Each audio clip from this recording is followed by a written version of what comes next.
o un elemento punzocortante para poder suministrar el medicamento. La vía parenteral es directamente empleada en la atención primaria en múltiples situaciones, sea para, digamos, ejemplos de crisis asmática que necesita suministrarse algún eh, esteroide o algún medicamento que pueda ayudar a generar un proceso de broncodilatación o relajación muscular lisa de la bronquial. Si estamos hablando con respecto a un shock anafiláctico, administrar epinefrina para tal fin. Hay que tener en cuenta que para poder suministrar todo fármaco o medicamento se necesita un móvil o un medio por el cual se va a dar este medicamento. Y este va a ser usado a través de las jeringas. Las jeringas van a estar compuestas por un cilindro, un émbolo y un pivote. El cilindro va a ser el tubo o el cuerpo donde se deposita el líquido que se va a inyectar o suministrar. Está graduado en milímetros y presenta una lengüeta de apoyo. Con respecto al émbolo, que es la parte interna, se desliza por el centro del cilindro que actúa como un pistón que presenta una lengüeta de apoyo. El pivote, que es el cono o portaagujas con un extremo cilindro para conectar con la aguja, es central o excéntrico. Las jeringas van a tener disposiciones con respecto a los volúmenes que puedan suministrar. Va a haber jeringas de 1 cm3, 3, 5, 10, 20 y 50 centímetros cúbicos. Aquí están las imágenes a las cuales les hago referencia con los volúmenes que se pueden manejar en las jeringas. Hay que tener en cuenta que la porción que va a permitir ingresar por todas las capas de la piel o las mucosas y poder depositar el medicamento en el interior del organismo son las agujas, y para tal sentido debemos tener en cuenta cuáles son las partes de las agujas. Una es la base, cabeza o cubo, parte que se conecta con el pivote de la jeringa; la cánula, que es el cuerpo, parte que penetra el organismo, que presenta un lumen en su interior, y en el extremo una angulación llamada bisel. El bisel es largo, medio o corto. El casquete o capuchón es aquella cubierta de plástico que protege la cánula de la contaminación. Con respecto a las agujas, debemos tener en cuenta que existen tanto como calibres y longitud. Los calibres vienen a ser el diámetro de la aguja, los cuales están determinados en una dimensión que son los Gauss. Mayor es el número de Gauss, menor es el diámetro de aguja. Vamos a estar determinados entre 16 Gauss a 24 Gauss. Y con respecto a la longitud de la aguja, va a ser en pulgadas. Esto viene a ser una representación con respecto a lo que hemos mencionado: el cono, la parte metálica, el bisel, y aquí faltaría el capuchón, que es el elemento tanto que permite una protección contra la contaminación ambiental, que también sirve como un elemento de bioseguridad para evitar realizar algún tipo de contaminación por elementos punzocortantes. Hay que tener en cuenta los tamaños de las disposiciones de las partes metálicas, en las cuales hemos dicho que es media pulgada, 5/8 de pulgada, 1 pulgada, 1 pulgada, 1/4, 1 pulgada, 1 pulgada y media. Con respecto a lo que son los diámetros, hemos mencionado que cuanto mayor es la numeración de Gauss, es menor el calibre. Aquí tenemos los tamaños de las agujas, son agujas hipodérmicas, 18 Gauss, tenemos en distintas variaciones de longitud, de 1 pulgada, 1 pulgada y media, 1 pulgada y 1/4, y así como se menciona en el ejemplo.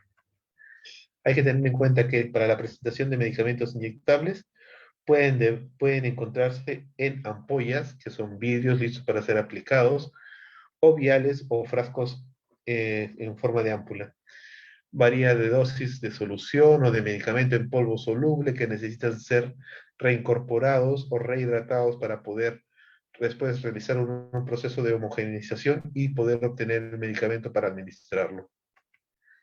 Con respecto a los materiales de aplicación del medicamento, debemos tener en cuenta que debemos usar jeringas y agujas descartables de un solo uso, algodón con torunta, alcohol al 70%, guantes descartables, estériles, medicamentos. Con respecto al medicamento, saber propiamente si es el medicamento acorde con el que necesita, en el horario que lo necesita, saber qué paciente le estamos suministrando. En caso de que vayamos a hacer la aplicación del medicamento de manera endovenosa directa, podemos utilizar lo que es la ligadura, equipo de venoclisis para poder determinar una vía periférica, los catéteres endovenosos y la bolsa de desecho. Aquí quiero un poco de repente de hacer una pausa para poder tener en cuenta con respecto a la manipulación de riesgos biológicos. Como estamos manipulando elementos primero que son punzocortantes, el hecho de desecharlos, manipularlos, debemos tener bastante cuidado. De preferencia siempre con el capuchón. En caso de que no podamos manejar con el capuchón, directamente al elemento donde se va a desechar los elementos con riesgo biológico y que son de carácter punzocortante. Son fácilmente identificables, son unas cajas de color roja, de material duro que no fácilmente pueden penetrarse, tienen la seguridad de que si se va a botar en ellos, puede ser de cartón, de plástico, son los dos que he visto, eh, no permiten que los elementos punzocortantes puedan hincar y atravesar y vulnerar a cualquier persona que manipule esa caja. Además, hay que tener en cuenta que no solo puede cortar y lastimar a una persona, sino que también puede actuar como un mecanismo de transmisión, ya que una vez que se ingresa al cuerpo del paciente, en el bisel y en el todo, la disposición metálica de la aguja tiene contaminación a través de los fluidos propiamente la sangre, que puede propiciar una infección por hepatitis B, C o el mismo VIH. Entonces hay que tener bastante cuidado con respecto a la manipulación y el desecho de este tipo de materiales. Entonces, aquí tenemos lo que son las jeringas, las agujas, las diferentes jeringas. Tenemos la de tuberculina, tenemos las de 3 la de 3 centímetros cúbicos, 5 y las de 10. Las agujas en sus distintas distribuciones, que son las de 16, las de 18 y las de 24, si no me equivoco. Ahora, hay que tener en cuenta, perdón, creo que sí, que no solamente vamos a manejar el ingreso de los medicamentos de manera directa a través de una jeringa y la aguja, sino que también podemos canalizar una vía de manera periférica a través de un equipo de veroclisis, en las cuales vamos a hacer el uso de implementos que nos va a permitir administrar de manera continua tanto medicamentos como elementos, elementos hidroelectrolíticos si es que lo requiriese. Para tal sentido, siempre debemos tener en cuenta cuáles son los materiales a utilizar. Tener nuestra torunta de algodón, nuestro alcohol al 70%, nuestra jeringa, los medicamentos previamente identificados y que sabemos que cumplen las condiciones para administrar al paciente en horario, que sea el paciente adecuado, que sea la medicación y la dosis adecuada, que podamos tener las indicaciones claras. Con respecto al procedimiento general para la aplicación de un inyectable, debemos tener en cuenta, antes de cualquier cosa, el lavado de mano.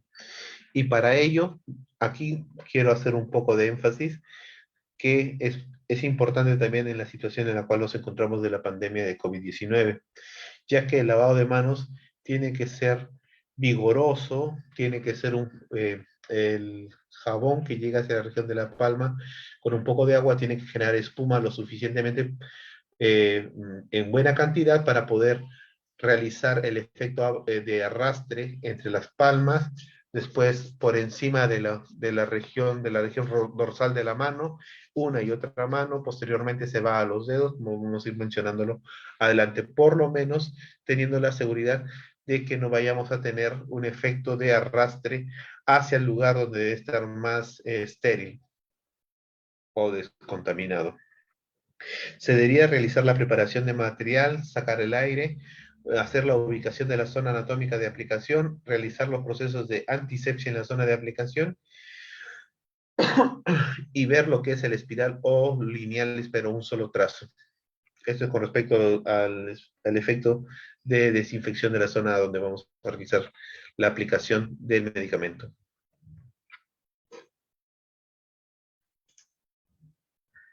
Veo una manito arriba. Disculpen, señorita Sánchez, creo que es.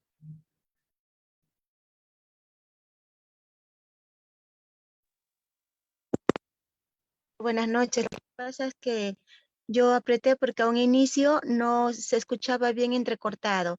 Ya después parece de un minuto, recién se le escuchó bien, pero ya había quedado la manito levantada. Correcto, no se preocupe, pensé que quería hacer alguna consulta. Con respecto a los medicamentos, debemos de tener en cuenta ciertas precauciones.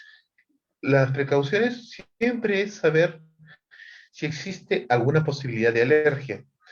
A veces existen pacientes que nunca fueron expuestos a los medicamentos o que existe cierta exposición a un medicamento y hizo alergia. Lo más probable, por decir un ejemplo, a las penicilinas, si a la amoxicilina hizo un efecto alérgico, lo más probable es que sea alérgico a toda la familia de las penicilinas. Entonces, para tal sentido, es importante recabar ese tipo de información para evitar complicaciones para el paciente. No se debe inyectar sobre la piel con procesos de inflamación o cicatrización. No se debería de administrar medicamentos turbios o vencidos, obviamente. No se debería medicar, ya vuelvo a mencionar elementos vencidos. Disponer de adrenalina en caso de que hubiera algún proceso alérgico o shock anafiláctico. Observar al paciente, hacer una monitorización específicamente con ciertos medicamentos que puedan tener cuadros de alergia o shock anafilácticos. Observación con respecto a alteraciones de coagulación si es que estuviéramos manejando medicamentos anticoagulantes o procoagulantes o fibrinolíticos también. Con respecto a los más comunes, con respecto a la vía parenteral, debemos tener en cuenta que está la intradérmica, la subcutánea, la intramuscular y la intravenosa. Los usos más comunes con respecto a la intradérmica tenemos a la prueba de Mantux, la prueba cutáneas y los anestésicos locales. De estos tres que estamos mencionando, ¿alguna persona sabe qué es la prueba de Mantux o cuáles son las pruebas cutáneas? No, no, no, no. Correcto. La prueba de Mantux es esa prueba del el BCG, en la cual para ver si existe algún tipo de exposición previa a la tuberculosis.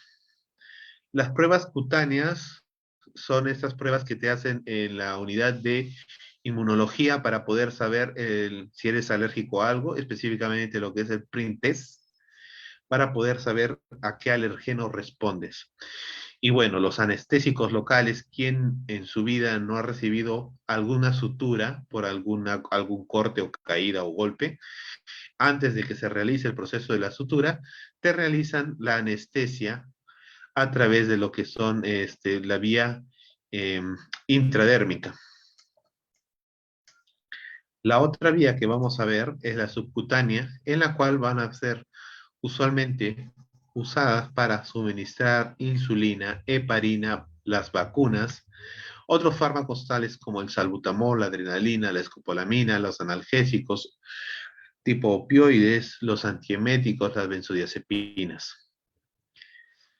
Con respecto a las intramuscular, debemos observar que existe para lo que son también para ciertas vacunas, para otros fármacos tipo analgésicos, antiinflamatorios, antibióticos, neurolépticos, corticoides, entre otros.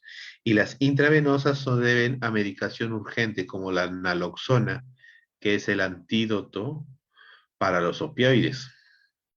La adrenalina en caso de un cuadro de shock anafiláctico, si es que estuviéramos mencionando, la atropina en caso de aquellas personas que hayan optado por ingesta de elementos tipo raticidas que puedan generar alteraciones. Entonces, el antídoto es la atropina. Tenemos también lo que es el flumacenilo, la fistoximina, la glucosa hipertónica y múltiples fármacos a diluir en suero. Con respecto a la manera o la técnica para administrar los medicamentos, debemos de saber que cada uno de ellos tiene una forma como realizarlo. La intradérmica, el método de administrar, el bisel tiene que ser hacia arriba y debe ingresar a las capas de la piel en un ángulo de aproximadamente 15 grados. La subcutánea debe ingresar en una angulación de 45 grados y por lo menos llegar hasta el tejido subcutáneo. Con respecto a la intramuscular, su vía de administración va a tener un punto de ingreso de aproximadamente 90 grados. Y bueno, como dice, intramuscular debe llegar hasta el paquete muscular, ¿no? Hablemos con respecto a la vía de administración parenteral y subcutánea. Con respecto a la subcutánea, es la aplicación de un medicamento o sustancia en el tejido subcutáneo, tejido adiposo o tejido graso. Con respecto a esta vía de administración, su absorción es más lenta, posee menos receptores nerviosos que la piel. Cuando la aguja está en su lugar, la inyección es relativamente indolora. El volumen máximo de líquido que puede inyectarse a través de esta vía, perdón, es de 1.5 mililitros a 2 mililitros. La jeringa que se emplea normalmente es la de 1 mililitro o 2 mililitros. Las agujas que se van a cargar los medicamentos y otras para poder inyectarlas van a ser de calibre 25 a 27 Gauss y de bisel medio. Con respecto a lo que estábamos mencionando de las subcutáneas, el medicamento es administrado y absorbido a través del tejido celular subcutáneo. Generalmente se punciona en abdómenes, en la región periumbilical o en la cara externa de los brazos y los muslos. La cantidad de inyectar es máximo 1 mililitro. Algunos ejemplos, que es la vacuna antitetánica, la insulina, el tratamiento anticoagulante, específicamente con la heparina. Con respecto a la inyección subcutánea, como mencionamos, la vía de administración, o bueno, el método por el cual va a ingresar es con una angulación de 45 grados. Debemos tener en cuenta que las zonas donde se debe administrar este tipo de administración es el tercio medio de la cara externa del muslo, el tercio medio de la cara externa del brazo, la cara anterior del abdomen, la zona superior de la espalda escapular. Otros lugares que podemos optar para brindar el medicamento a través de esta vía es el flanco del abdomen, la cresta ilíaca y las zonas superior y lateral de las nalgas. Características. La eficacia de los niveles plasmáticos de fármaco alcanzados por vía subcutánea son comparables a los obtenidos por vía intravenosa.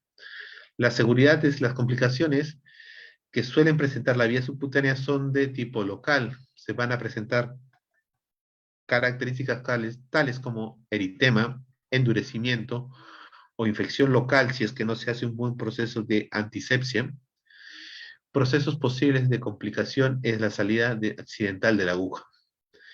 Contraindicaciones. Si hay edema generalizado, no va a ser muy fácil de poder administrarlo a través de esta vía. Si hay un shock periférico, coagulopatías o infecciones repetidas en el punto de inserción de la aguja.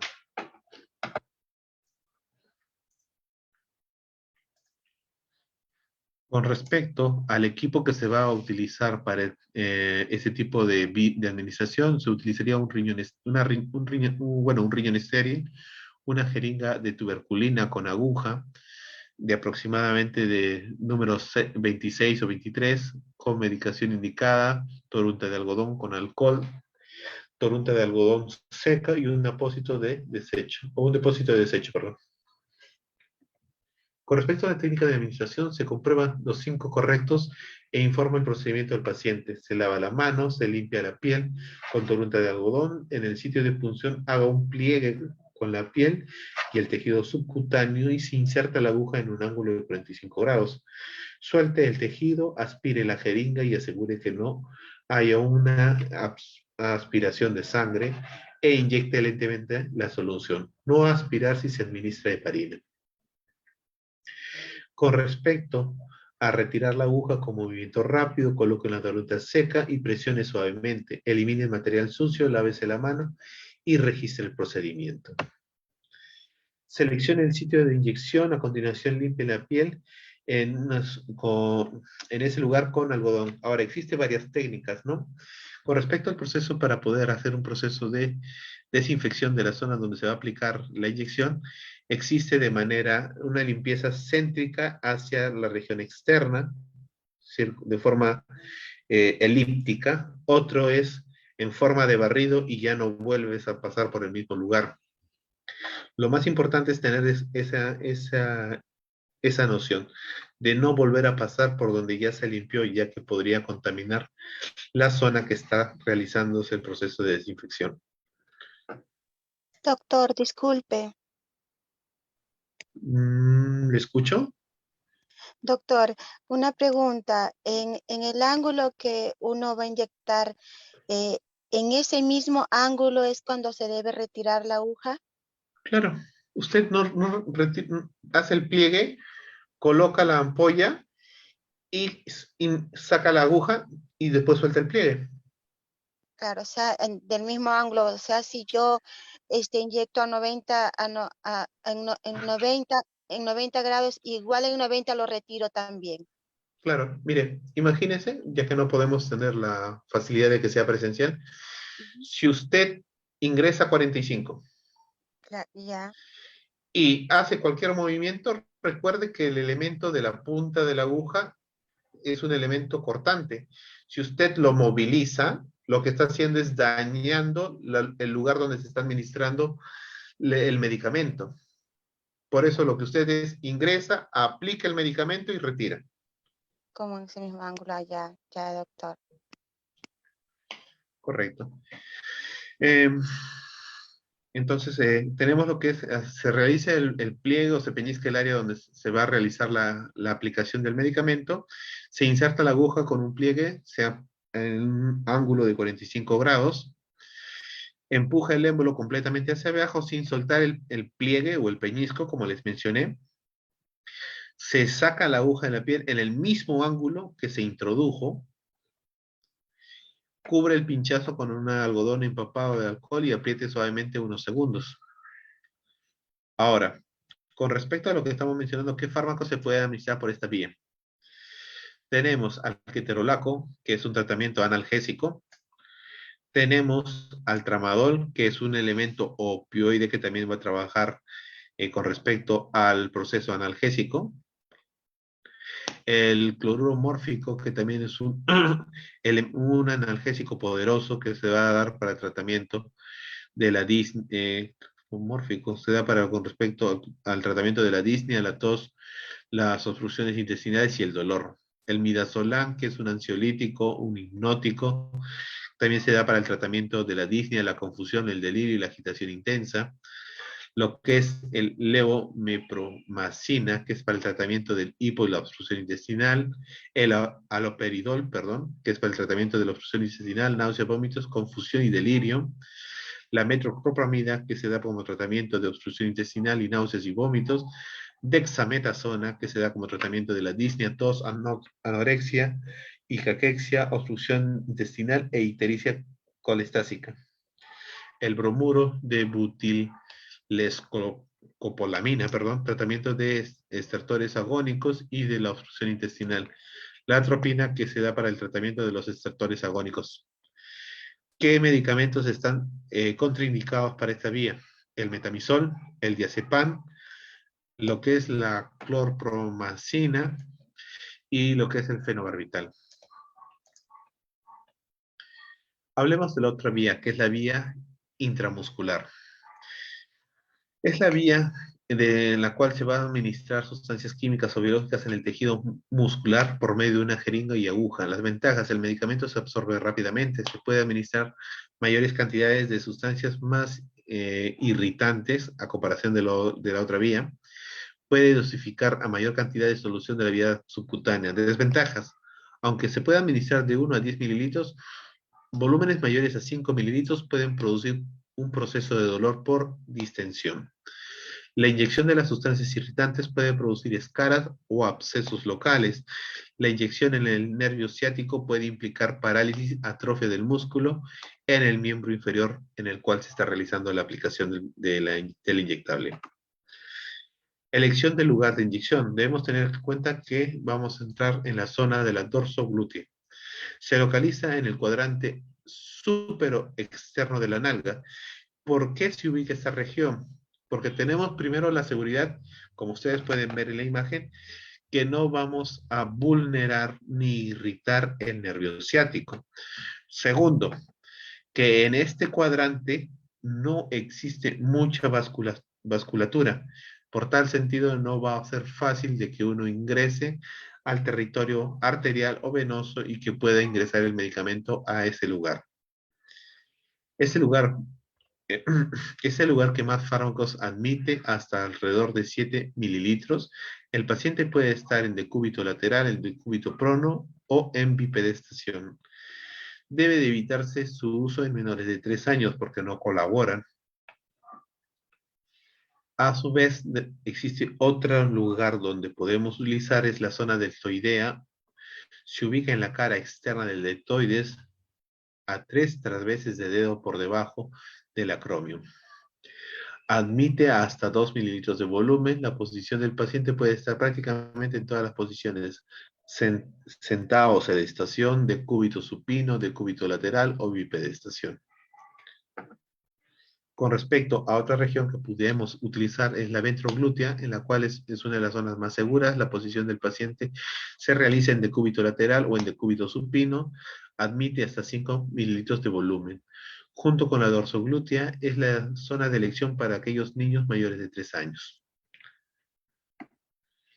Se puede utilizar también lo que es la cara externa del muslo, en la cual también se admite alrededor de 5 mililitros de volumen. La posición del paciente puede ser de cúbito supino o en sedestación. La zona óptima de inyección está localizada en esta banda, 5 centímetros por arriba y 5 centímetros por debajo del punto medio. Es la zona de elección para los niños menores de 3 años.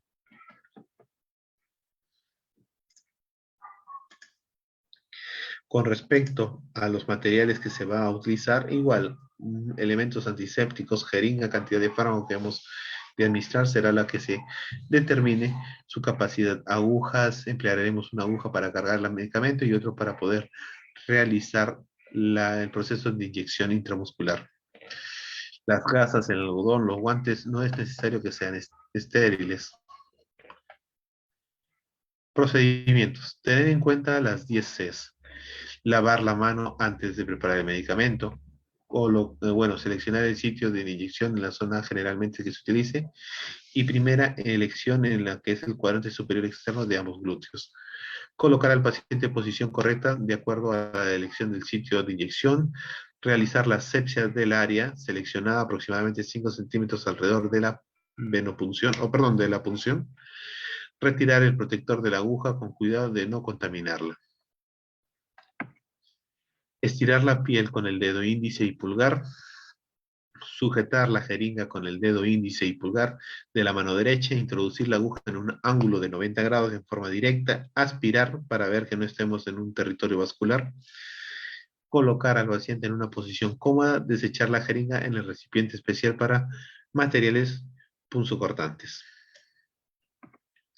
Con respecto a la vía intradérmica, debemos tener en cuenta que es la introducción de un agente químico biológico dentro de la dermis, por debajo de la piel. Y las ventajas frente a este vía de administración va a ser: uno, la absorción es lenta. Esta es una ventaja cuando se realizan las pruebas alérgicas. La desventaja, la cantidad de solución a administrar es muy pequeña, rompe la barrera protectora de la piel. Los objetivos: lograr una absorción más lenta en la piel que en el tejido celular subcutáneo y muscular. Se localiza con fines de diagnóstico. Se puede utilizar para investigaciones de insensibilidad, aplicación de alergenos y aplicación de vacunas. Los principios: por la vía intradérmica solo se suministra pequeñas cantidades de solución, no mayor a 1 mililitro. Lugares donde se puede realizar este tipo de administración: cara anterior del antebrazo, tercio medio. Puede ser en la zona superior del tórax, zona subescapular. También tenemos lo que hemos mencionado. Ahora, con respecto a los materiales que se va a realizar o se va a usar, tenemos los materiales antisépticos, tenemos la jeringa de tuberculina, las agujas, emplearemos una aguja para cargar el medicamento y también otra para poder inocular o inyectar el medicamento. Gasas o algodones, guantes, no es necesario que sean estériles. Procedimiento: lavarse la mano, y hemos mencionado, seleccionar el sitio de inyección, parte interna del brazo, región escapular, cara anterior con respecto al borde externo del tercio superior del antebrazo, realizar la asepsia del área seleccionada, aproximadamente 5 centímetros alrededor del lugar de la punción. Colocar el brazo del paciente en una superficie con el dedo índice y pulgar se debería de estirar suavemente la piel para mantenerlo tenso y facilitar la introducción de la aguja. Introducir la aguja casi paralela al antebrazo en un ángulo de 10 a 15 grados, con el bisel siempre hacia arriba para permitir el ingreso fácil de la aguja. No se debería realizar la aspiración, inyectar lentamente el medicamento y observar la formación de una pequeña pápula. Extraer la aguja con cuidado, colocar al paciente en posición cómoda. Con respecto a la venoclisis o la venopunción, debemos tener en cuenta que esto ya es un elemento más que debe tener más cuidado porque vulnera fácilmente la integridad del paciente. Con respecto a la venoclisis, vamos a tener la seguridad de que el paciente va a tener la administración del, del medicamento de manera continua. En cambio, la venoclisis únicamente es para introducir el medicamento y puede ser por una única vez. No va a repetir o no va a necesitar la continuidad del tratamiento. Con respecto a la venuncia, es procedimiento utilizado para aplicar medicamento líquido dotado de propiedades terapéuticas directamente al torrente circulatorio a través de una punción en vena. En cambio, el proceso de venoclisis es la administración de grandes cantidades de líquidos por vía endovenosa mediante un sistema de goteo en forma prolongada. Entonces, ahora vamos a ver con respecto a la vía de administración endovenosa. Los materiales a utilizar es materiales estériles con una bandeja, guantes, jeringa, en las cuales pueden ser de volúmenes de 5, 10 o 20 mililitros, previamente cargadas con la solución a inyectar con una aguja adecuada para el calibre de la vena. Se va a observar los adhesivos, el torniquete o la ligadura, el algodón, la solución antiséptica, el alcohol puro o alcohol yodado, si es que lo pudiéramos utilizar.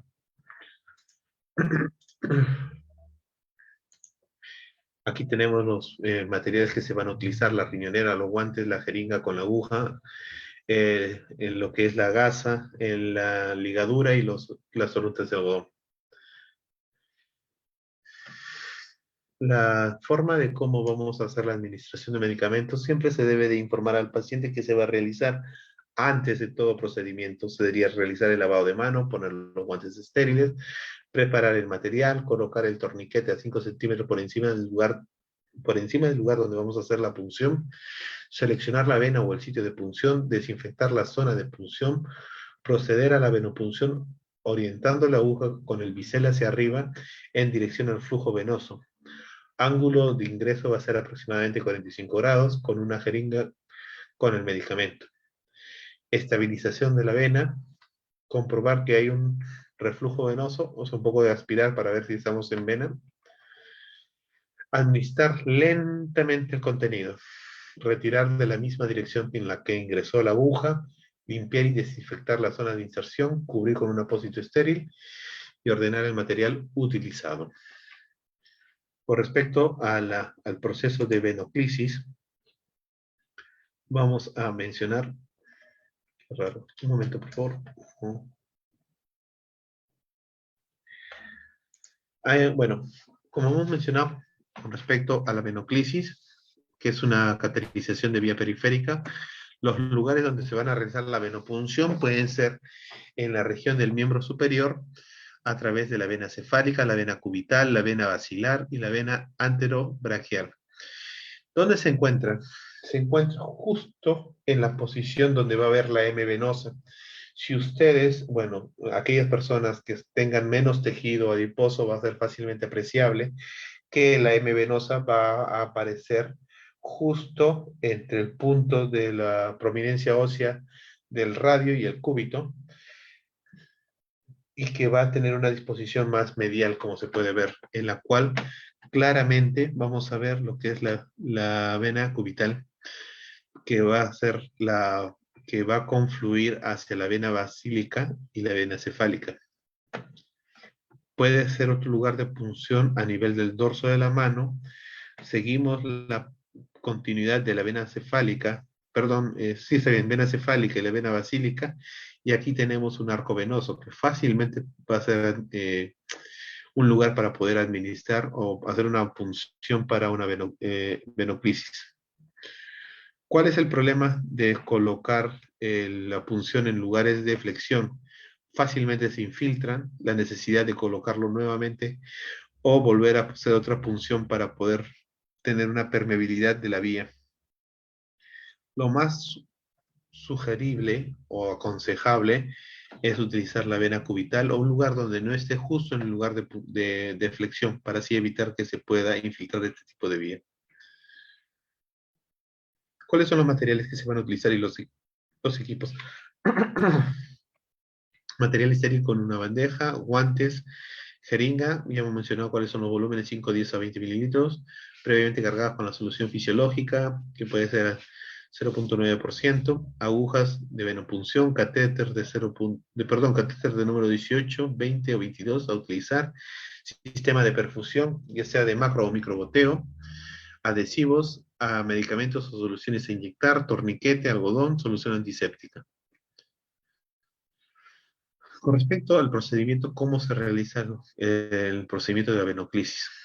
Se informa al paciente de la técnica que se va a realizar, se hace el proceso de lavado de mano, poner los guantes estériles, preparar el material, permeabilización del sistema de perfusión, colocar el torniquete por encima de 5 centímetros del sitio de punción, seleccionar la vena o el sitio de punción, seleccionar el catéter, desinfectar la zona de punción y permeabilizar el catéter. Proceder a la venopunción orientada a la aguja con el bisel hacia arriba, con un ángulo de ingreso de 45 grados. Estabilización de la vena, comprobar que hay un flujo un reflujo venoso. Conectar el equipo de perfusión y ajustar el ritmo de goteo. Limpiar y desinfectar la zona de inserción, cubriéndola con apósitos estéril. Fijar el catéter corto con tiras adhesivas. Comprobar la correcta perfusión. Ordenar el material utilizado. Eso sería con respecto al taller, algo rápido de inyectoterapia y venopunción o venoclisis. De una formalidad, el PPT solamente cuenta con los links de los enlaces en los cuales se han sacado los casos clínicos. Vamos a ver cada uno de los casos clínicos para que podamos hacer la discusión.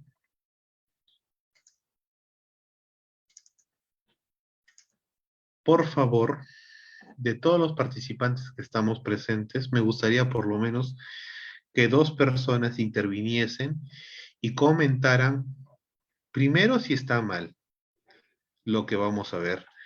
Si está mal, ¿qué es lo que vamos a corregir? Recuerden que ustedes ya han revisado temas de primeros auxilios y reanimación cardiopulmonar. Voy a poner el video y por favor, en estos momentos quisiera que alguien me confirme que la pantalla compartida que ustedes están visualizando es la página de YouTube en la cual aparece reanimación e inmovilización incorrectas. Sí, doctor. Sí, profesor. Sí, doctor. Sí, Por doctor. favor, correcto, muchísimas gracias. Por favor, presten bastante atención. Voy a ir cortando secuencialmente el video para hacer las intervenciones. Iniciamos.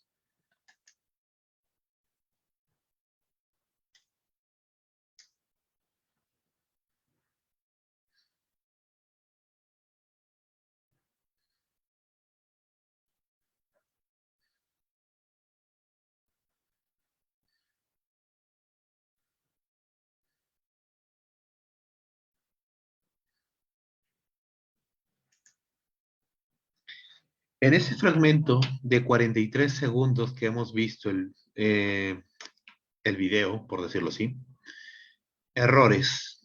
¿Qué es lo que vemos? Comencemos desde el inicio, por favor, desde el acrónimo PAS. ¿Qué vemos con respecto al acrónimo PAS?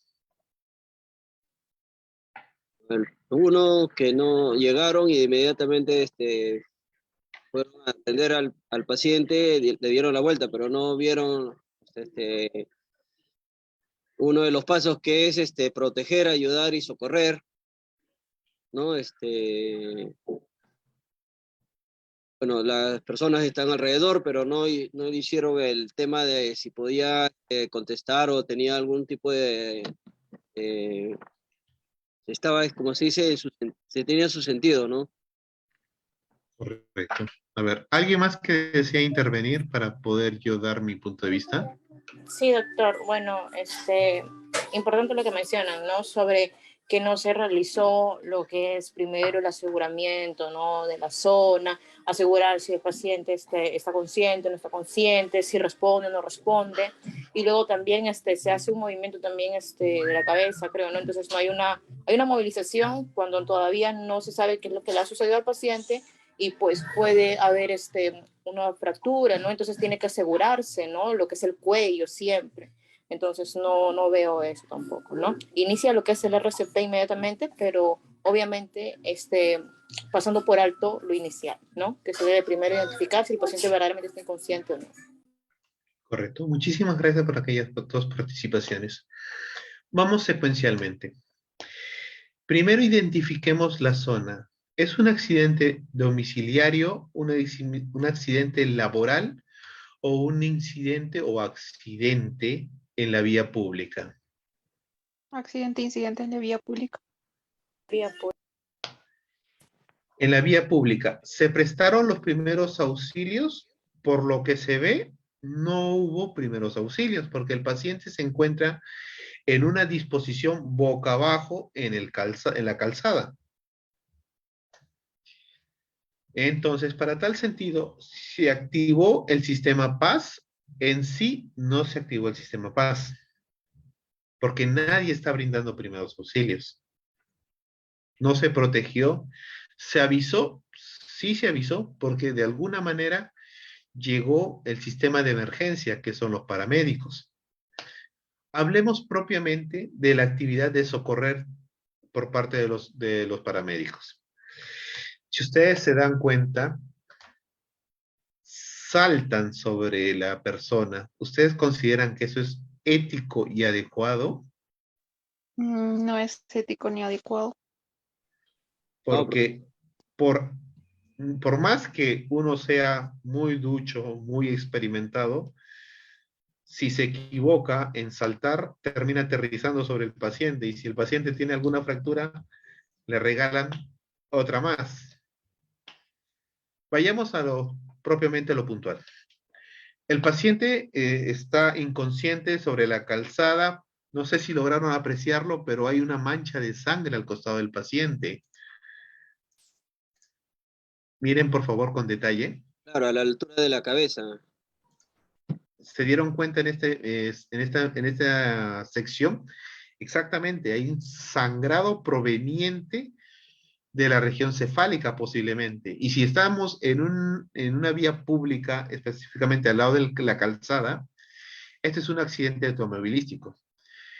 Y se acuerdan, bueno, ya estoy mezclando de repente con todos los grupos, pero los accidentes automovilísticos, ¿dónde están las mayores lesiones? Cadera, cabeza. Cabeza. Traumatismo cefálico, traumatismo vértebromedular, traumatismo abdominal y traumatismo torácico. De los cuatro que acabo de mencionar, ¿cuáles son los que se tienen que tener mayor cuidado? Encefalocraniano, vértebromedular, ¿no? Porque si lo movilizamos podemos generar una mayor lesión. Entonces, el paciente al estar, por ejemplo, boca abajo, en realidad no se debería movilizar hasta que pueda lo que es asegurarse primero el cuello, ¿no? Que sería una de lo inicial, ¿no? Que se debería realizar para poder movilizarlo y no empeorar una posible fractura, ¿no? Porque todavía no se sabe. Exactamente. Si estamos, o sea, si identificamos adecuadamente en qué escenario estamos, sabemos que existe la gran posibilidad de que haya un traumatismo encéfalo-vértebro-medular. Bajo esa premisa, lo que hicieron los paramédicos no está bien. Porque si se dan cuenta, es más, por favor, pongan atención al video, sí tienen un inmovilizador, pero ¿lo utilizaron? No. Y mírenlo. ¿Qué trajo esta señorita? El collarín. Collarín. ¿Lo utilizó? No. No. No. Lo movilizaron y después valdrá la pena utilizarlo cuando ya la fractura o las lesiones en la región cervical ya se pudieron haber exagerado o exacerbado, perdón. Sigamos viendo el video. ¿Lo movilizan en bloque o lo movilizan de manera discoordinada? Descoordinado. Descoordinado. Porque primero volteé el cuerpo y después recién la cabeza. O sea, si hubiera alguna posibilidad de que hubiera sección medular, ya la completaron. Si fuera solamente hemisección, ya la completaron.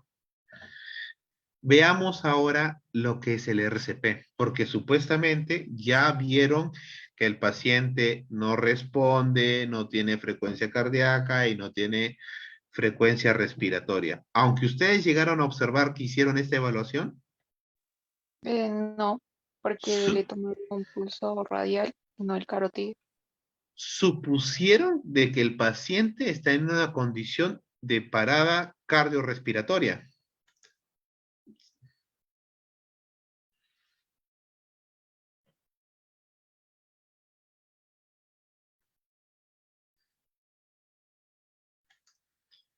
En estos segundos que empezó la reanimación cardiopulmonar, ¿está haciendo una buena reanimación cardiopulmonar?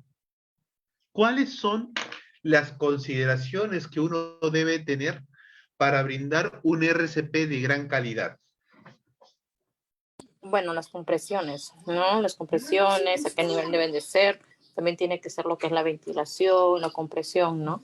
Entonces, también el tiempo, cómo debe de ser. O sea, el tiempo tiene que ser con una sincronía, ¿no? No puede ser muy lento porque tampoco estaríamos simulando lo que es un movimiento cardíaco, ¿no? Entonces, tiene que ser bastante simulado el movimiento cardíaco y tiene que ser bastante preciso, ¿no? Y a nivel sobre lo que es la apéndice cifoides, ¿no? Hay que tener en cuenta que para un RCP de gran calidad debemos de mantener una relación o una frecuencia de 100 a 120 compresiones por minuto.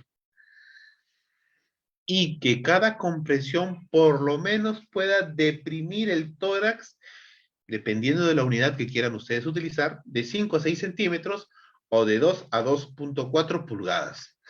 Permitir que el tórax recobre sus dimensiones normales, que los intervalos de interrupción sean menores a 15 segundos cuando vayan a intercambiar durante el proceso de compresión-ventilación. Voy a volver a retornar un poco el video y quiero que se fijen bien el tórax del paciente y cómo está haciendo la administración de la fuerza durante el RCP. ¿Se cumplirá el RCP de gran calidad o de alta calidad? En la posición de las manos también está mal. Empezó con una y después puso la otra. Claro, pero usted tiene toda la razón. La forma en cómo puso la mano a nivel del esternón también está mal, pero vayamos primero con respecto a la calidad del RCP.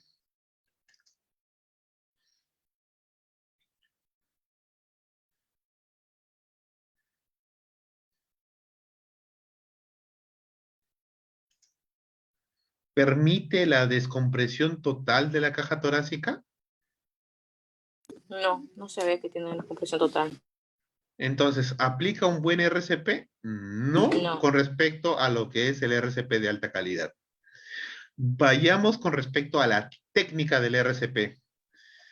¿Cómo está el socorrista colocado? Como hemos mencionado que debería ser, miren cómo está un miembro inferior y el otro miembro inferior cómo está.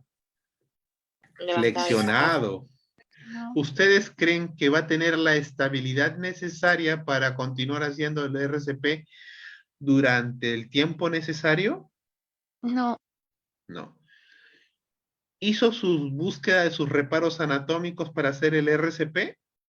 No, porque si no. se dan cuenta, inicia RCP sobre su polo, ni siquiera se da el tiempo necesario para ver la línea imaginaria intermamilar, la línea media, external, para saber dónde va a colocar la mano.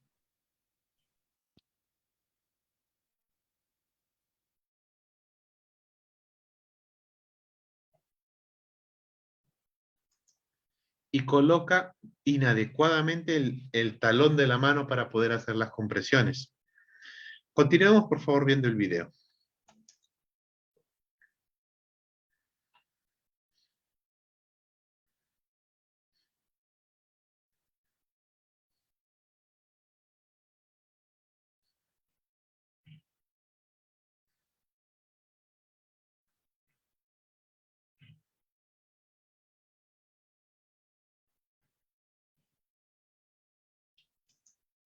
Se dan cuenta que están empezando a realizar la inmovilización de la región cervical, pero ¿lo están haciendo adecuadamente o siguen movilizando el eje cervical sin tener cuidado?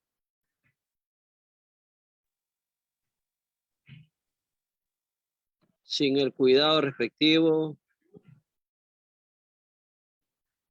Mantienen el RCP, aunque no se ve que tenga las características necesarias.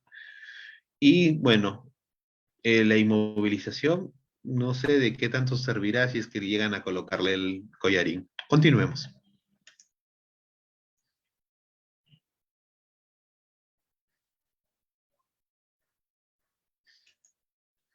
Si estamos frente a un escenario que un paciente tiene un traumatismo vértebromedular, es aconsejable sujetarlo de las extremidades y levantarlo para apoyarlo sobre una tabla rígida. No, No, jamás se debe hacer eso. No, ya ahí le completaron todos los huesitos rotos ya, desde el cuello hasta la cadera, por decir. Continuemos viendo lo que está con respecto a los primeros auxilios y el RCP.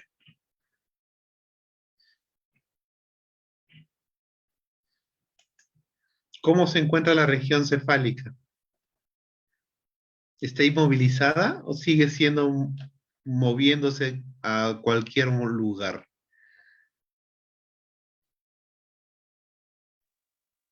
¿Se percataron?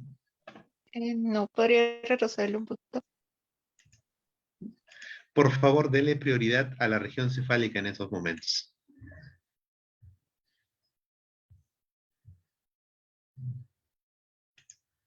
¿Cómo está la región cefálica? Es más, ni siquiera Que se sigue llegaron a moviendo. cerrar No, se El sigue collarín no está puesto No, y la cabeza se sigue moviendo de un lado a otro lado, entonces más lesión. pareciera que estuviera despierto más bien la víctima. Correcto. Continuemos.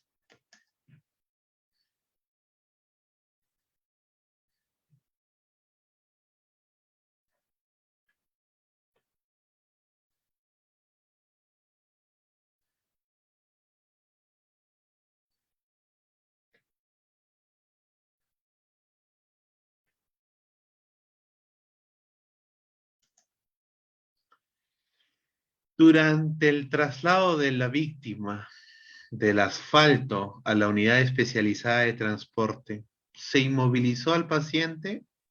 No se inmovilizó. ¿Se cuidó la posibilidad de generar nuevos daños? No, No, pero porque se dieron cuenta que su extremidad superior del lado derecho estuvo colgando y en el momento que lo llegaron a recepcionar en la camilla de la ambulancia, casi aplastan ese brazo.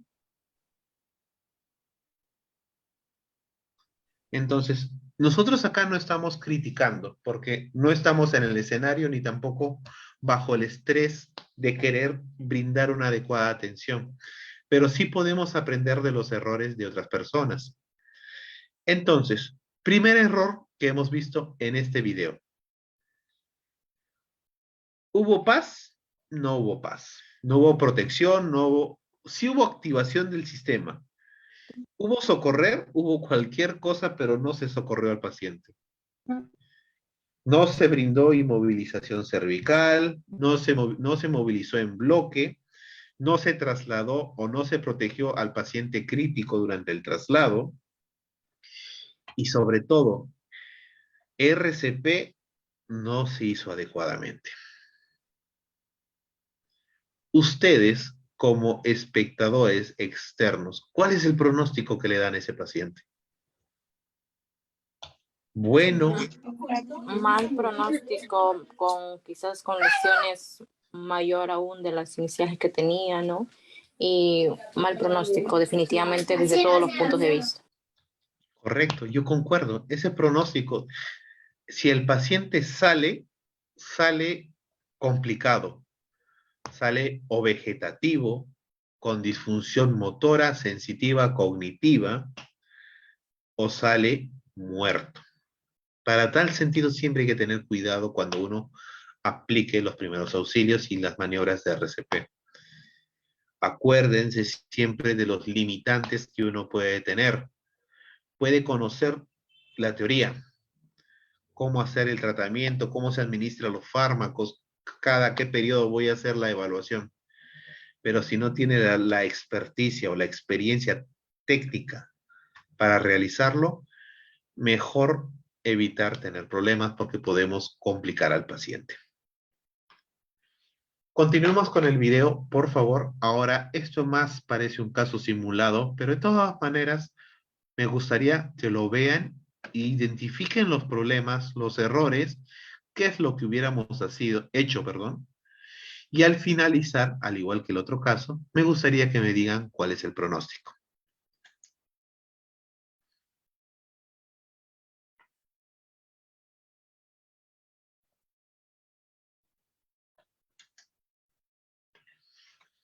Igual que en la anterior, el escenario es un accidente domiciliario, laboral o en la vía pública. En vía pública. Correcto. Lo presumible, si es que estamos en una vía pública, es que sea un accidente. Automovilístico. Para tal sentido, lo que se debería de hacer es proteger sí, perdón, proteger secciones del cuerpo vulnerables. Para tal sentido, aquí la señorita que está atendiendo correctamente empezó a intentar hacer una inmovilización cervical, pero por favor, fíjense cómo está el paciente. El paciente está en decúbito supino sobre el asfalto o está apoyado sobre algo. Está apoyado Apoyado, parece que tuviera medio sobre ángulo ahí, de 45 grados. Si está apoyado sobre una estructura, ¿ustedes creen que ese cuello está inmovilizado? ¿O está ejerciendo una fuerza para que no sea vencido? No, está ejerciendo una fuerza. haciendo fuerza porque prácticamente su cabeza está en el aire, ¿no? Pues es como que se quiere sentar la víctima. Correcto. Por favor, ahora centren su atención en la señorita de blanco y en las maniobras que va a hacer para poder poner el collarín.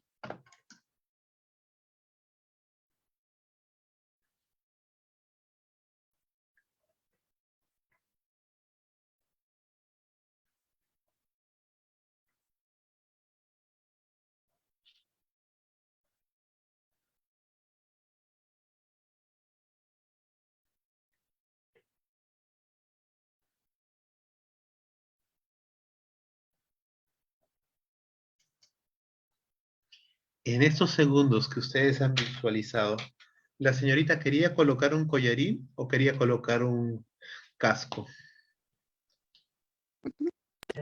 Parecía que quería colocar un casco. Aparentemente un casco más. Porque el collarín tendría la disposición en la región cervical y si ustedes se dan cuenta, la parte ventral o anterior que debería ir entre el mentón y la región del esternón, lo está colocando en la región mandibular y la región que debería ir en contacto entre la prominencia occipital y la prominencia de la cervical 7, de la apófisis espinosa, lo está poniendo en la región occipital. No va a poder poner el collarín nunca y está intentando cerrarlo, con lo cual está haciendo que el paciente termine flexionando más la cabeza. Por favor, continuemos viendo el video.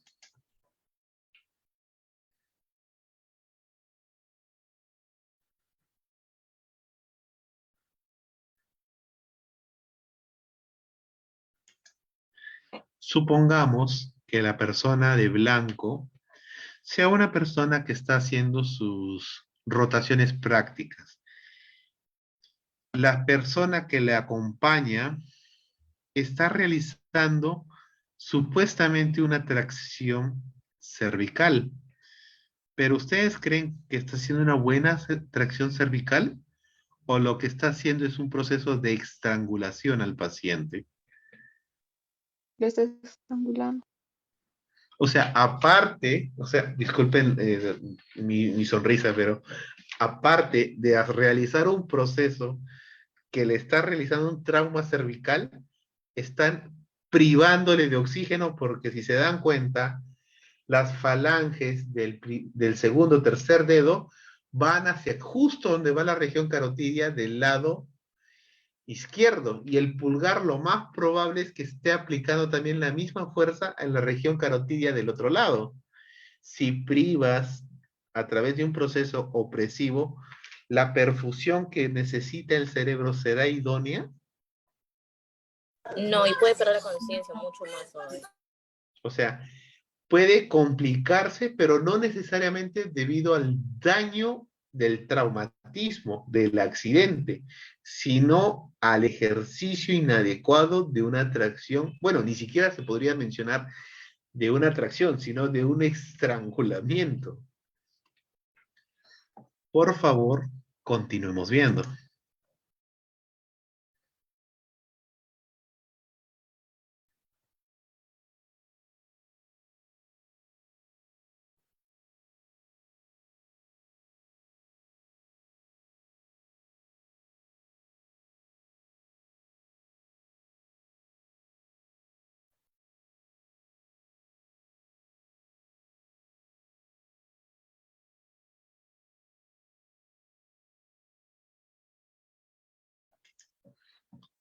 Para culminar esa sección del video de la señorita, no le puso el collarín, lo puso como un casco o un sombrero, pero por favor, miren ese eje cervical. El paciente por lo menos intentaba tener una armonía entre su eje de la columna con la región cervical. Pero miren cómo está en estos momentos. ¿Está flexionado o no está flexionado ese cuello? Está flexionando. Sí, está flexionado. Entonces, la lesión cervical de todas maneras ya se exageró, se agravó.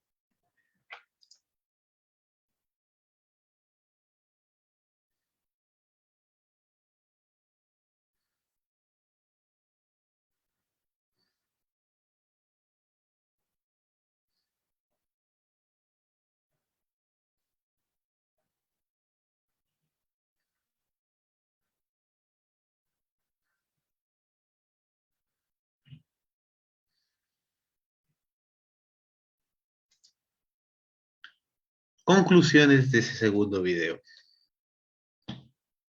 ¿Se hizo el PAS?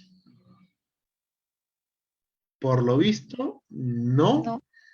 En vez No, de brindarle primeros auxilios, la persona que supuestamente es el amigo o el acompañante, por lo que impresiona, lo está intentando asfixiar en vez de intentarlo apoyar. Segundo, el personal, que supuestamente es un personal instruido porque tiene la indumentaria de personal de salud, no está familiarizada con sus materiales.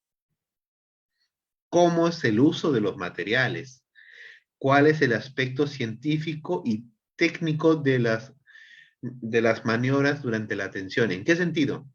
Si está pensando en que puede haber una lesión cervical, no sabe hacer una inmovilización, no sabe hacer la colocación de un inmovilizador. No sabe decir o informar o comunicar de manera asertiva que por favor la persona que está al costado del paciente deje al paciente en total decúbito supino sobre el asfalto y que ella va a ser la única que va a manipular y tratar al paciente. Porque en todo momento el paciente está con una posición recostada sobre algo que le está generando un desnivel y el amigo lo está estrangulando y flexionando el cuello. Pronósticos para ese tipo de paciente. No se ve que haya tenido contusiones cerebrales, no es tan aparatoso. Yo sigo teniendo la idea de que puede ser un pronóstico negativo por las lesiones medulares. Continuemos con estos casos.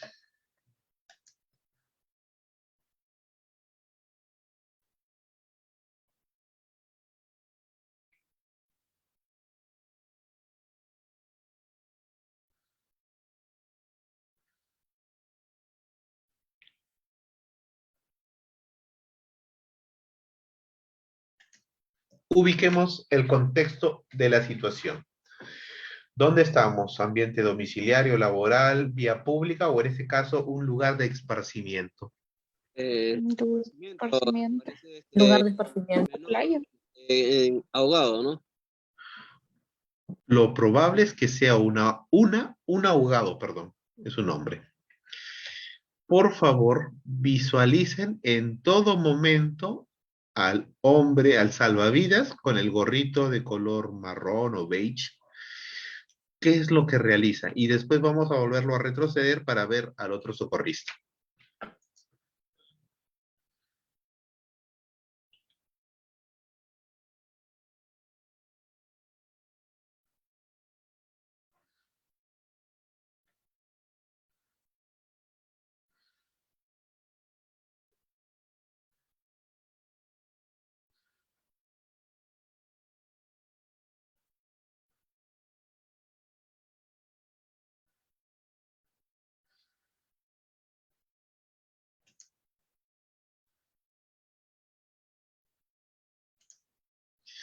¿Qué es lo que hemos llegado a observar del socorrista con el gorrito beige? Parece que está aplicando RCP en la parte del abdomen. Primero, La cambió de posición al niño, ¿no? Por la voltea. estamos en una condición de una paciente de sexo femenino en un cuadro de ahogamiento, en la cual sabemos que su estado de conciencia es nulo, está privada. Su función de bomba cardíaca está ausente y su función de bomba respiratoria, ni qué decir.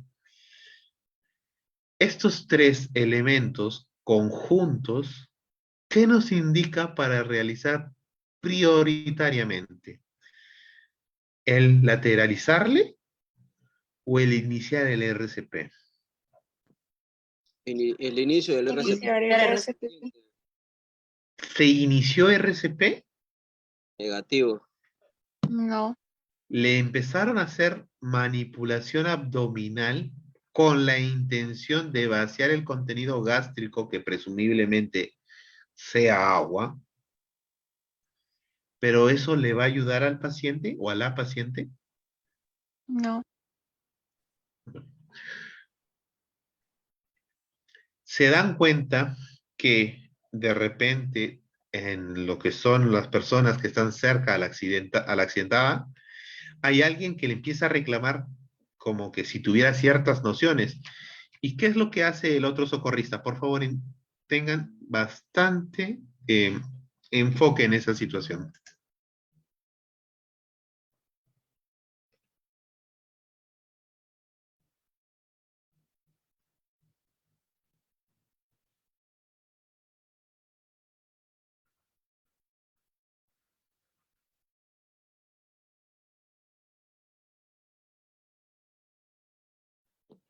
Claro, en el momento que estuvo haciendo una RCP, al parecer con una sola mano, la menor comenzó a botar el líquido, ¿no? Pero después volvió a dejar de realizar esa maniobra, ¿no? Y comenzó a reclamar a la persona que algo le decía, ¿no? Como no se escucha el audio.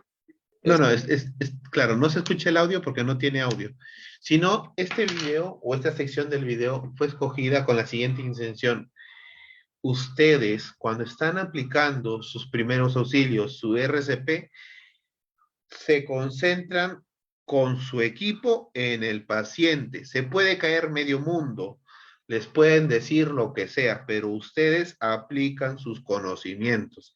Si ya saben que es un escenario seguro, que no existe riesgo biológico, ambiental y de otro tipo de riesgo, ustedes lo único es, aplico mi RCP. ¿Qué me dice mi RCP?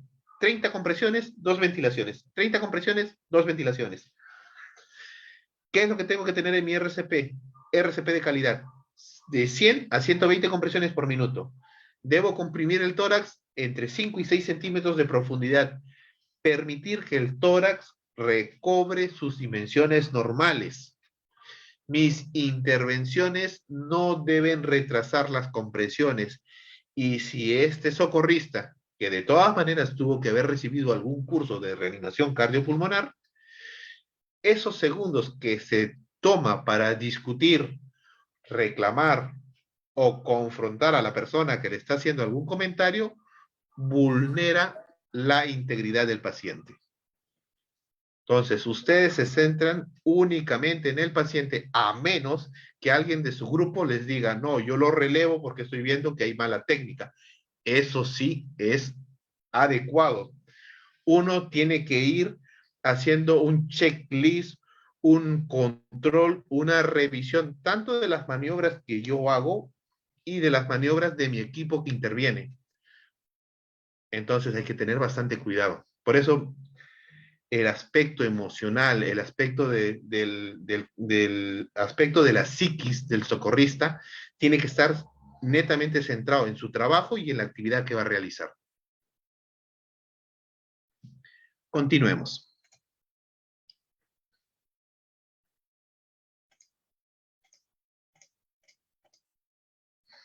Tenemos otro, bueno, para poner en contexto, tenemos otro escenario en lo que es un lugar de esparcimiento, específicamente la playa. Por favor, veamos el video.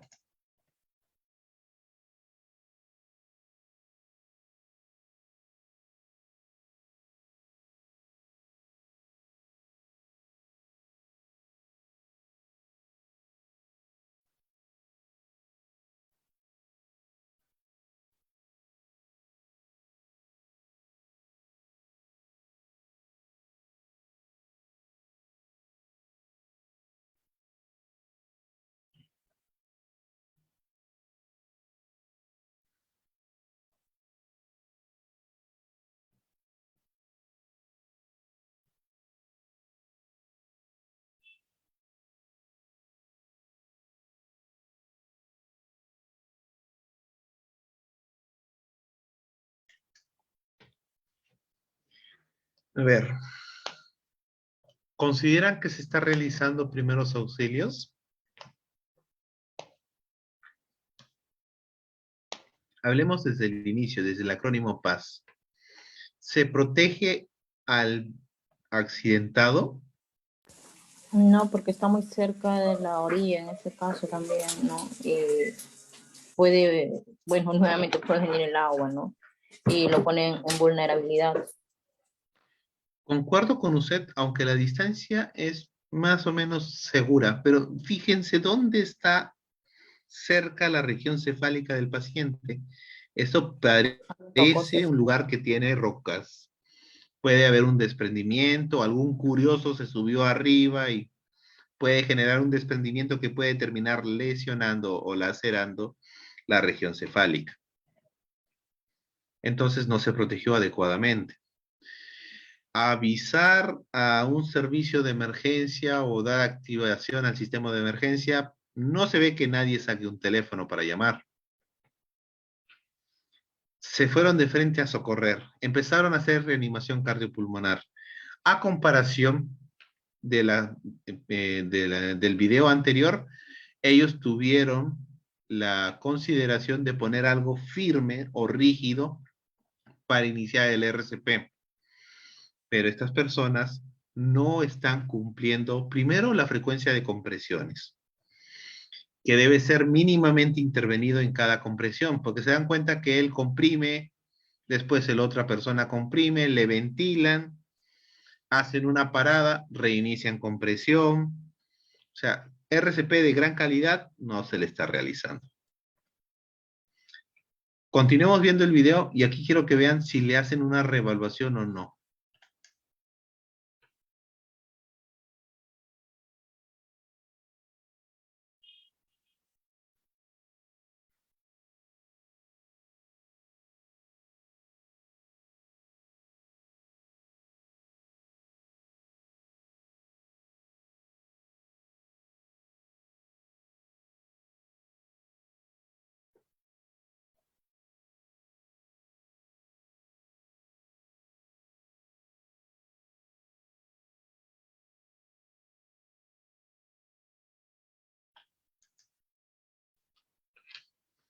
¿Hacen reevaluación en algún momento? Por el tiempo, no. Este joven que estaba realizando RCP, ¿en todo momento hizo compresiones? No, está con el puño que estaba haciendo la... Lo que estaba haciendo es un estímulo doloroso en vez de hacer RCP. Pronóstico para ese paciente, muy malo, hasta por lo visto, creo que es hasta funesto. En vez de dar un adecuado RCP, dar activación al sistema de emergencia para que pueda llegar un personal calificado y adiestrado, no sucede ello. Entonces, lo más probable es que este paciente, si sobrevive, sobrevive secuelado, o lo más probable es que termine falleciendo. Continuemos hacia el otro video. Aquí está.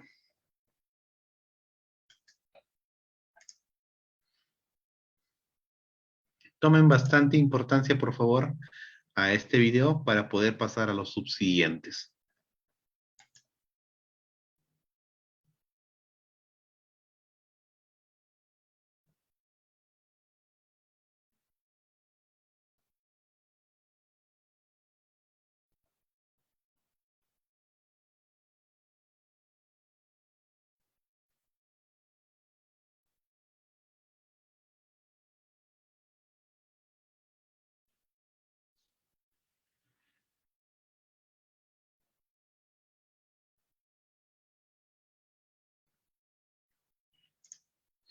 Ahí cortamos el video. Por favor, intervenciones por parte de ustedes. Para empezar, no hay una coordinación. Bueno, se inicia lo que es un supuesto RCP, pero vemos muchas personas, vemos muchas manos ahí, ¿no? Entonces, no es lo adecuado, ¿no? Tampoco sabemos, hay muchas personas alrededor también. Eso también es importante, ¿no? Porque también tenemos que darle espacio a lo que es a la víctima, ¿no? Muchas manos, malas compresiones, lo cuales no son las adecuadas, ¿no? Parece que los señores están parados, no están en la posición adecuada, y pues no, definitivamente pues la señora con esto no le va a ser de ayuda, ¿no? Claro, concuerdo con usted con toda la conclusión final. Primero, ¿se realiza primeros auxilios? No hay primeros auxilios. Lo que hay es un proceso de compresión abdominal. Segundo, RCP no existe, porque para realizar el RCP se realiza en la región torácica. Y todas las fuerzas y todas las manos que intervienen es en la región abdominal. Con este pequeño fragmento que estamos viendo, a veces las personas nos dejamos llevar por lo aparatoso que es el escenario del accidente y nos dejamos de lado y no podemos brindar los primeros auxilios. De los videos que les he presentado, ninguno sobrevive. Y no necesariamente vamos a echar, digamos que una responsabilidad o una culpa a las personas que no tienen conocimientos. Porque ustedes se han dado cuenta que en los dos primeros videos que eran personal de salud, no atendieron adecuado por la falta del entrenamiento práctico. Moraleja, siempre actualícense, siempre renuévense en sus técnicas. Por más que uno trabaje día y noche por años, a veces uno puede llegar a equivocarse. Y estos cursos de preparación o actualización son de bastante ayuda. Pasemos al siguiente grupo de videos. Por favor, aquí vamos a evaluar tanto lo que es primeros auxilios como intervenciones. Voy a quitar el sonido porque esto es de una noticiero que, bueno, no nos compete a nosotros.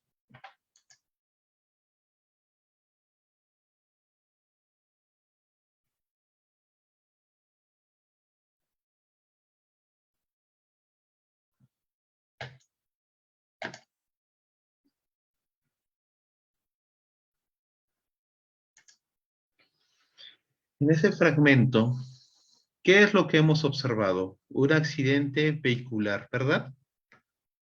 ¿Quién es el accidentado? El niño.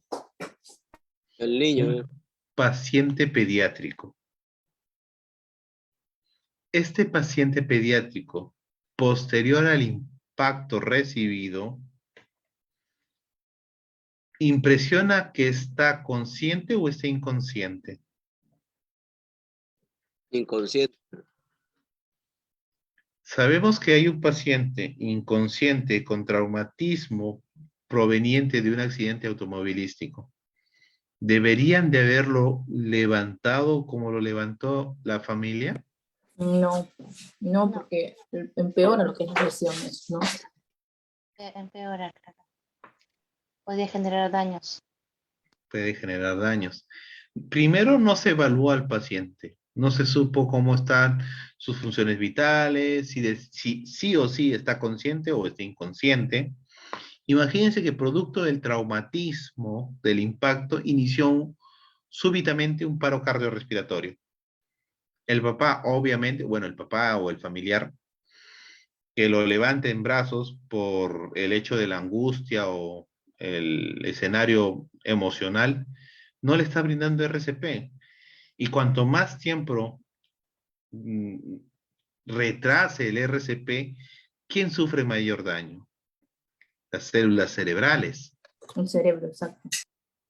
Y al tener privación de oxígeno en las células cerebrales, lo que está generando es que el paciente pueda terminar secuelado o terminar con bueno, con una conclusión muy funesta como la muerte.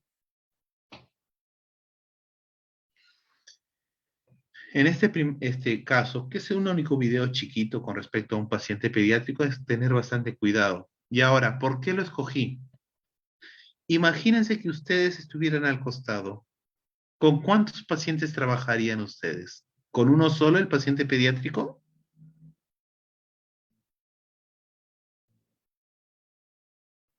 ¿No? Con prácticamente con el paciente, con los familiares, porque el padre va a querer hacer todo, ¿no? O no permitirte hacer los primeros auxilios, ¿no?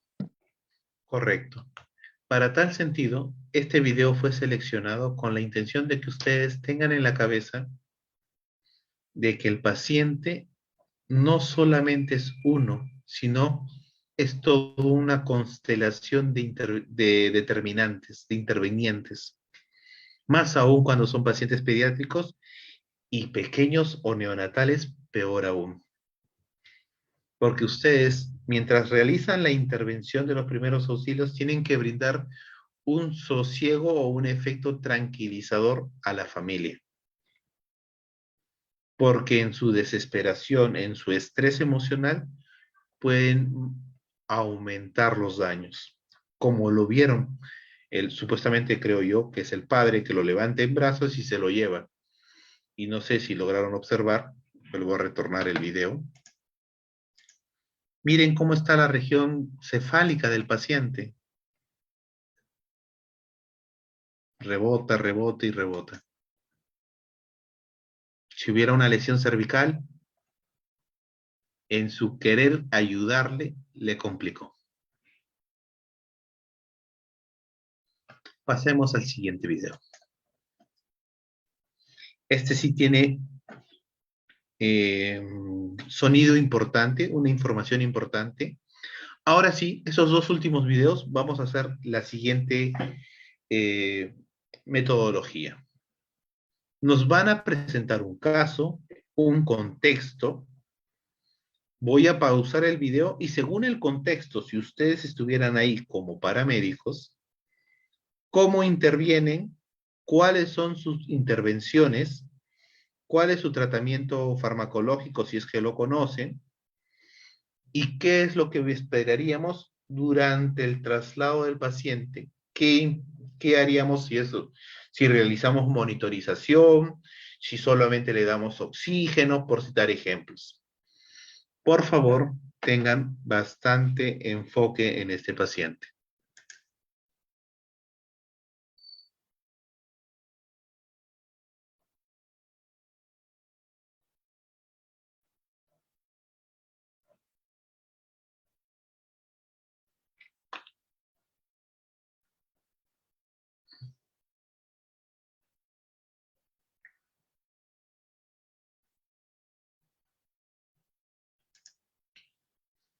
Esta es la situación. Tienen una paciente de sexo femenino de aproximadamente 32 años de edad, madre de familia que sufre una caída a nivel en un centro comercial.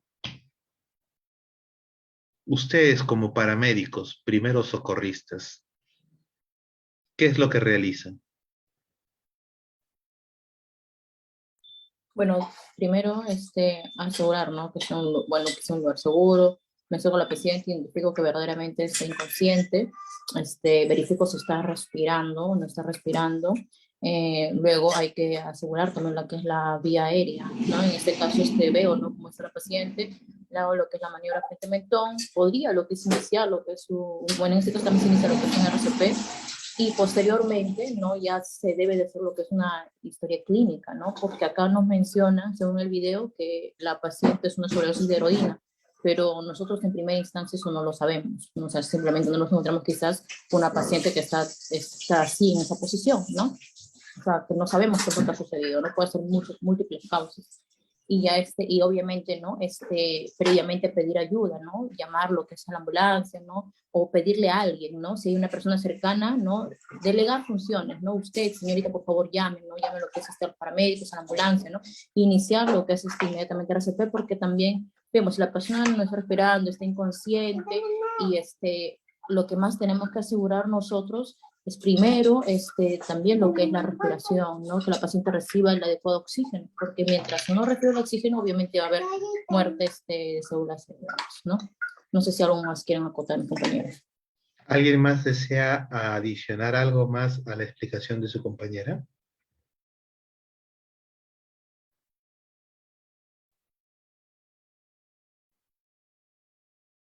Correcto. Ante todo, felicitaciones, señorita. De la respuesta que yo esperaba, tiene alrededor de un 80% de la respuesta. Porque por más que alguien le diga, esa persona ha sufrido una sobredosis de fentanilo, opiáceos o lo que le mencionen, usted no tiene la certeza, no tiene los medicamentos ni el antídoto necesario para poderle brindar. Lo único que usted brindaría es hacer todo el acrónimo, ¿no? Proteger, activar y socorrer. Protege la zona, usted se da cuenta que está en un lugar donde puede vulnerarse, la acomoda adecuadamente, realiza la visualización de sus signos vitales. Realiza la reanimación cardiopulmonar, teniendo en cuenta que son 30 compresiones por 2 ventilaciones. Ir haciendo las reevaluaciones cada 2 minutos o cada 5 minutos, cada 5 ciclos. ¿Por qué le digo que usted tiene un 80% de toda la respuesta que esperaba?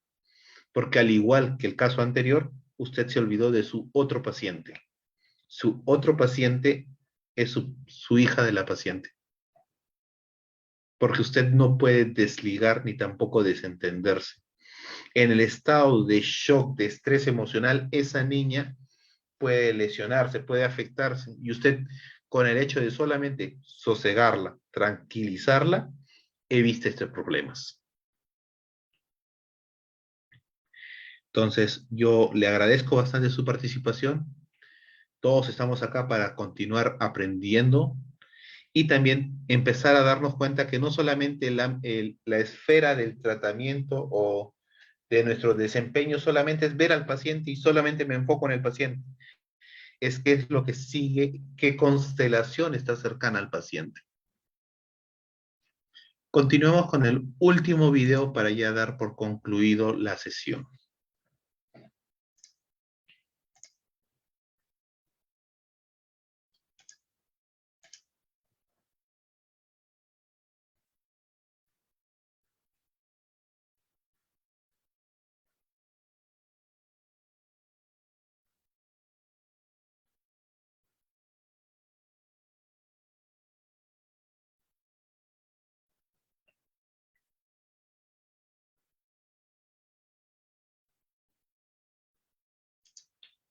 Pongamos en contexto.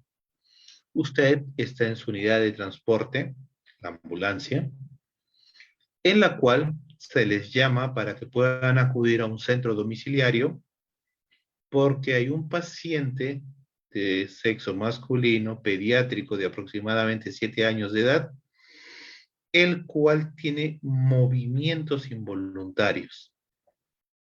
Usted llega al domicilio y encuentra este escenario. ¿Cuáles son sus maniobras o su actuar como primeros auxilios? ¿Alguien que quiera participar? En primer lugar, doctor, en este caso, preguntar también lo que es a la familia, ¿no? Si el paciente ha tenido anteriormente estos eventos, ¿no? Aparentemente lo que es una convulsión, ¿no? Nunca introducir nada a la boca, ¿no? Solamente asegurar lo que es la cabecita, ¿no? Que este niño, pues aparentemente no se va a lastimar más, ¿no? Esperar hasta que pase lo que es la convulsión, ¿no? Y luego, obviamente, evaluarlo, ¿no? Porque hay convulsiones, obviamente que tienen lo que es una duración, ¿no? Pero principalmente es evaluar si el niño anteriormente ha tenido esta convulsión, si es medicado, quizás se ha olvidado tomar sus pastillas, ¿no? Entonces, esas consideraciones son importantes. Señorita Nelly, felicitaciones. La respuesta que usted ha dado está al 100% de todo lo que se debería esperar. Solamente identificar ciertas cosas, terminologías que ya vamos a irnos familiarizando poco a poco. Si está en un cuadro de convulsión, propiamente en la crisis convulsiva, la única intervención que nosotros vamos a realizar es que no se generen golpes por los movimientos de alta actividad cinética o potencia a nivel de las contracciones musculares. En este caso, el paciente está recostado en una cama, por lo que parece. ¿Existe posibilidad de que se lesione por impacto? No. Pero sí hay una posibilidad de que se pueda hacer un broncoaspirado, porque no está bien girado o lateralizado la cara. Y si se dan cuenta, voy a volverlo a poner el video, van a darse cuenta de que existen secreciones cerca de la cavidad oral que está muy cerca de la cavidad nasal, que puede generar un broncoaspirado.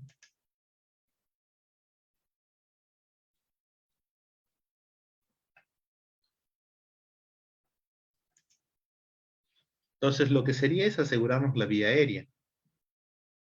¿En qué sentido? Lateralizamos un poco la cabeza para asegurarnos que cualquier contenido, ya sea vómito, una hipersalivación, no vaya a ir hacia la cavidad nasal y hacer un broncoaspirado. Esperamos que pase la crisis convulsiva, pase al estado posictal y realizamos los monitoreos respectivos. ¿En qué sentido? Frecuencia cardíaca, frecuencia respiratoria, saturación. Como nosotros vamos a llegar como paramédicos, tenemos nuestra bombona o nuestro balón de oxígeno. Si está saturando bajo, iniciamos con la cánula o la bigotera binasal. Se le empieza a dar oxígeno.